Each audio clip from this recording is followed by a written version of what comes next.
Bonjour, c'est Cryptolyse. Aujourd'hui, on va parler de BNB, de la crypto-monnaie de Binance. Binance, alors, c'est toute une histoire. Binance, c'est un exchange, donc quelque chose qui est normalement spécialisé comme étant une centralisation des crypto-monnaies, vous permettant notamment d'en acheter à partir des fiat. Binance, c'est le plus gros à l'heure actuelle, celui qui cannibalise les plus grosses parts du marché à l'heure actuelle.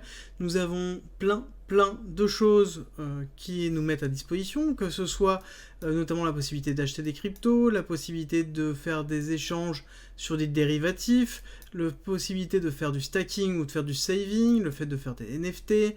Enfin, il y a beaucoup d'offres à Binance. Et à côté de ça, qu'est-ce que c'est? C'est aussi une blockchain, donc Binance Smart Chain, qui a été renommée avant comme étant la BSC.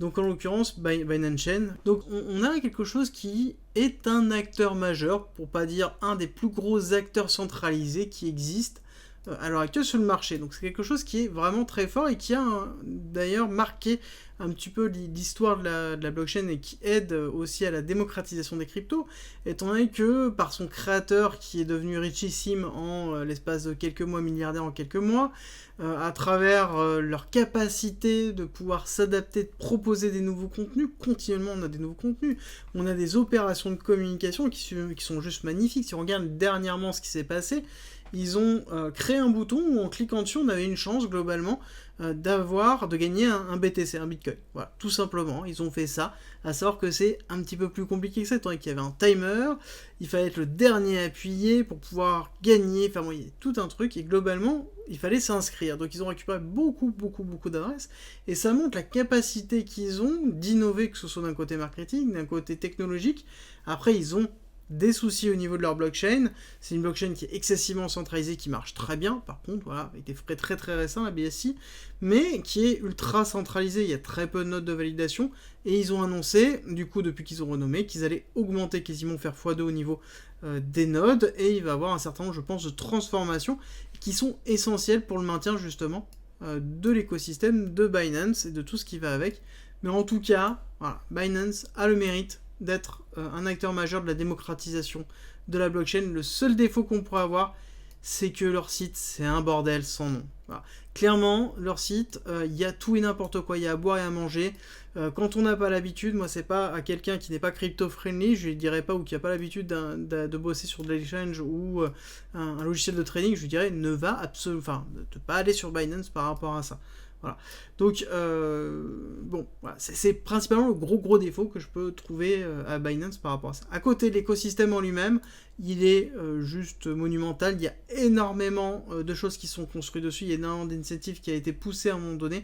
Au moment où Ethereum était totalement booké, Binance a cannibalisé absolument tout parce qu'ils ont été capables de pouvoir produire une expérience de DeFi notamment extraordinaire.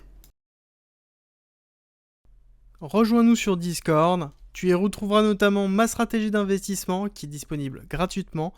Je montre comment je construis mon bag, le fonctionnement de mes optimisations, quand acheter, quand vendre, tout pour éviter justement les principaux pièges. Si tu aimes mon contenu, like, partage et abonne-toi, ça m'aide énormément. On va passer à la partie technique. Sur la partie technique, nous avons une énorme phase d'accumulation, très longue, très forte. Donc une phase d'accumulation qui a quand même duré de 2017 à 2021, avec ici un sprint qui s'est effectué et un départ qui s'est fait. Départ qui a été quand même assez fort, alors on ne le voit pas parce qu'il y a eu vraiment une grosse poussée ici, mais ici le départ a été quand même assez fort. Hein. De base, sur un coin qui était vraiment très peu cher, on s'est retrouvé à avoir une accélération du cours qui s'est vraiment accentuée, notamment ici on voit très bien cette accélération. Si on le remet dans le côté fondamental et ce qui s'est passé côté fondamental, qu'est-ce que c'est que cette accélération? C'est tout simplement le moment où Ethereum était saturé. Et donc du coup il y a eu l'engouement massif de la DeFi, ça s'est retrouvé comme étant une des solutions massives, et derrière par contre on a eu la chute de mai qui s'est effectuée, donc le crash qu'on retrouve sur beaucoup de crypto-monnaies dessus. Donc on se retrouve vraiment sur une pattern assez simple, avec derrière on a une poussée, on a retracé dû à un problème, en tout cas sur une anomalie qu'on a retrouvée sur l'ensemble une anomalie fondamentale, hein, donc extérieure qui a touché quasiment tout le monde des cryptos. Ensuite, on est arrivé sur une accumulation forte, une accumulation qui derrière nous a donné un premier retracement, on est repassé sur un ST, donc on a testé cette zone-là et on est en train de redescendre. Donc là, on est sur un psy avec un BC AR ST. Donc nous sommes sur une distribution de Wyckoff. Distribution de Wyckoff, pourquoi? Parce que nous n'avons pas pris la liquidité du BC, donc du coup, on attend à l'heure actuelle un saut. Et un saut de distribution sur Wyckoff veut dire descendre en dessous de la R, donc en dessous des 215 $, pour pouvoir tout simplement construire une accumulation, prendre la liquidité et partir. Voilà. Après, il y a une deuxième possibilité qu'il faut garder en tête, parce que c'est tout à fait possible que nous ayons une construction qui est en train de se faire, une construction qui va nous amener notamment à un deuxième ST, donc avec un ST qui va prendre la liquidité du BC, redescendre faire le saut, donc dans une réaccumulation, c'est-à-dire que si on prend, tout simplement, on fait un deuxième ST avec un nouvel ATH, donc prise de liquidité du BC, et qu'on valide ici cette prise de liquidité, c'est-à-dire qu'on est dans une réaccumulation de Wyckoff, donc quelque chose qui va être, en l'occurrence, beaucoup plus bullish, et quand c'est dans une réaccumulation de Wyckoff, on va avoir derrière, tout simplement, un retracement qui va être effectué, mais un retracement qui n'est pas obligé d'aller en dessous de la R. On peut très bien aller chercher cet inducement qui est là, donc c'est-à-dire descendre, redescendre ici dans cette zone de spot zone qui se trouve là, et repartir derrière plus fort, à faire UT, UTAN, et valider après cette réaccumulation. Donc c'est l'idée que l'on a à l'heure actuelle, on a ces deux possibilités. Pourquoi je dis ça maintenant? Parce que ici nous avons un début d'accumulation qui est en train de se faire. Je dis bien un début. Je vais vous expliquer pourquoi. Première chose, si vous commencez à me connaître, on va regarder tout de suite la première impulsion du marché, ce que le marché nous dit au niveau d'objectif. On voit que l'objectif de 2,618, donc qui est la prolongation du nombre d'or sur de l'extension de continuité de tendance, on voit qu'on nous amène à 241. Donc prolongation de cette première impulsion. 241, on voit que le niveau 2, on l'a travaillé ici parfaitement, donc à 339. Le niveau suivant se trouve à 296. 296 qui a un niveau de liquidité en dessous des 318, donc qui serait en même temps cohérent par rapport justement à ce qu'on pourrait avoir. Alors, on a un début ici d'accumulation. Début que l'on peut caractériser, d'ailleurs je ne l'ai pas noté, on va le noter ensemble, avec un SC, donc l'arrêt de la tendance baissière qui se trouve ici. Donc on a arrêté cette chute qui s'est effectuée, donc on dit stop. Là derrière, on a eu un AR. On a eu ensuite un STB et un spring. Alors là on pourrait se dire, pour ceux qui connaissent Wyckoff, que là en l'occurrence on a fait prise de liquidité du SC par le STB, ok, réaction haussière impeccable, on redescend, on prend la liquidité du STB, donc avec le spring, parfait, donc là on est, là hop, l'accumulation est validée, on pousse. Oui, je suis d'accord avec vous sur le principe, néanmoins il y a d'autres vecteurs qui me titillent. Le premier, c'est si on regarde au niveau du RSI, on a quand même quelque chose qui n'est pas propre.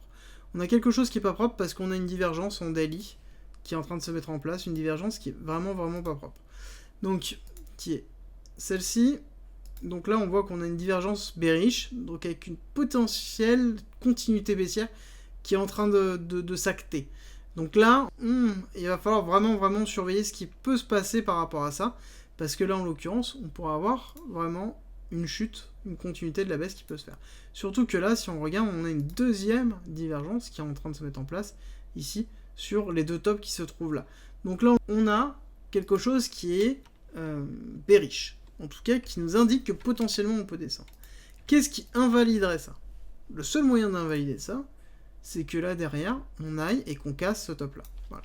Donc là, ce que l'on attend pour valider, et ça c'est très important, parce que là, on n'a toujours pas eu de validation, mais pour valider tout simplement un potentiel, une potentielle accumulation, fin d'accumulation, c'est un break des 400, donc ce break of structure des 450. Voilà.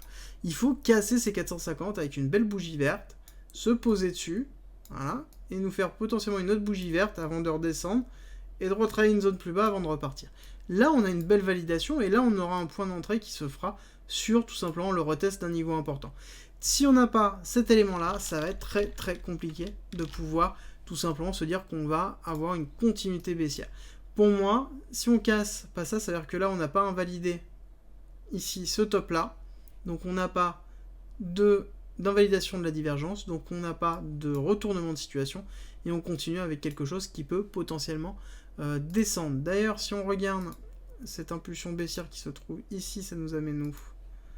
Est-ce qu'il y a quelque chose d'intéressant? Donc on voit qu'on a fait du 1 pour 1. Donc là, on est vraiment dans un ratio de 1 pour 1. C'est vraiment... là, c'est vraiment excessivement bien respecté. C'est vraiment très intéressant de pouvoir voir ça. Donc là, si on regarde, ça nous amènerait, en l'occurrence, à 276. Si on continue à faire du 1 pour 1, ça pourrait nous amener à 276. Donc quelque chose qui pourrait être vraiment très fort au niveau de la mise en place.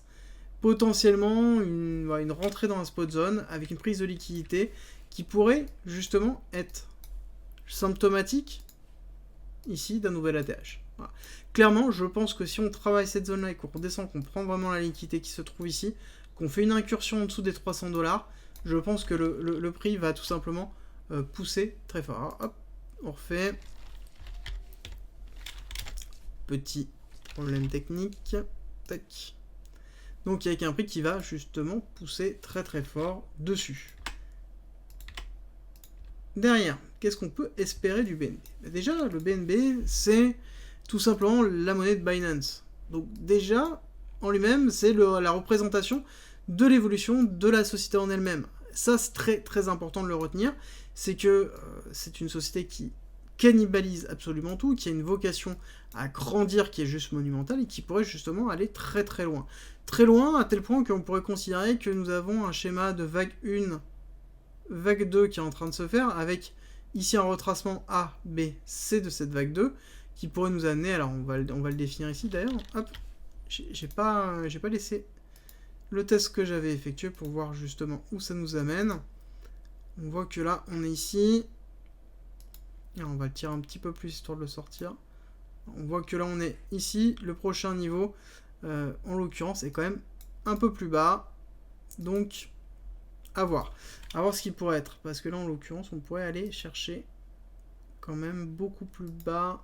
Non, on a travaillé pile poil celui-là, donc ça pourrait être intéressant, d'avoir une continuité de baisse un tout petit peu plus pour avoir vraiment du jus pour pouvoir monter derrière, du jus qui pourrait nous amener où en l'occurrence.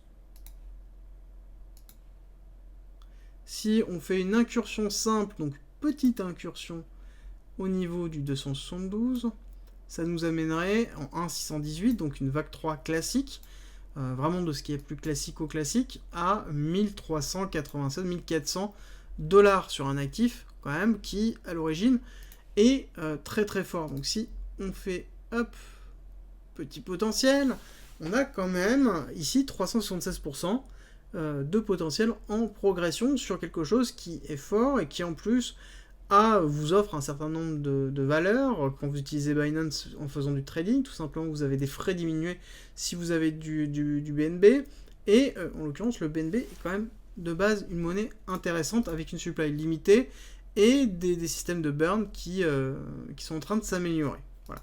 Donc on a un petit peu tout ça qui est en place, et je pense que c'est un actif qui est peut-être un petit peu sous-coté à l'heure actuelle.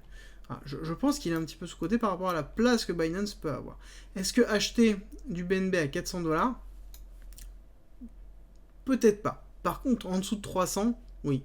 Clairement, en dessous de 300, même je pourrais le remonter. En fait, en vrai, en dessous de 350, on peut commencer à faire du dessert. Je pense qu'on peut commencer à faire du dessert au vu tout simplement de l'évolution du monde de la crypto-monnaie, de la place de Binance par rapport à tout ça. Je pense que c'est un très bon choix. Merci d'être resté avec moi jusqu'au bout. Abonne-toi, partage si t'as aimé et rejoins-nous sur Discord. C'est avec plaisir qu'on t'accueillera. Et à très vite.